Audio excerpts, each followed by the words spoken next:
et contrairement, n'en déplaise aux promoteurs du choc des civilisations, la réalité, c'est que la première victime du terrorisme islamique, c'est les musulmans.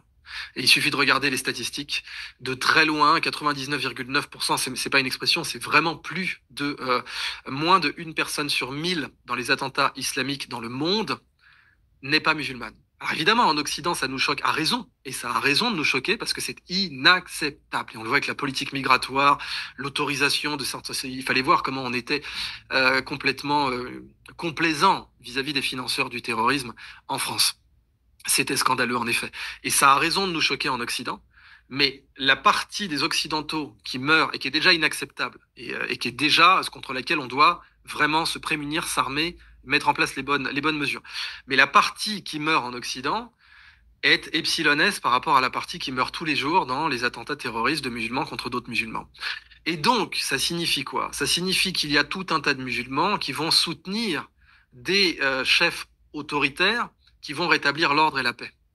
Et c'est ce qui s'est passé avec Poutine.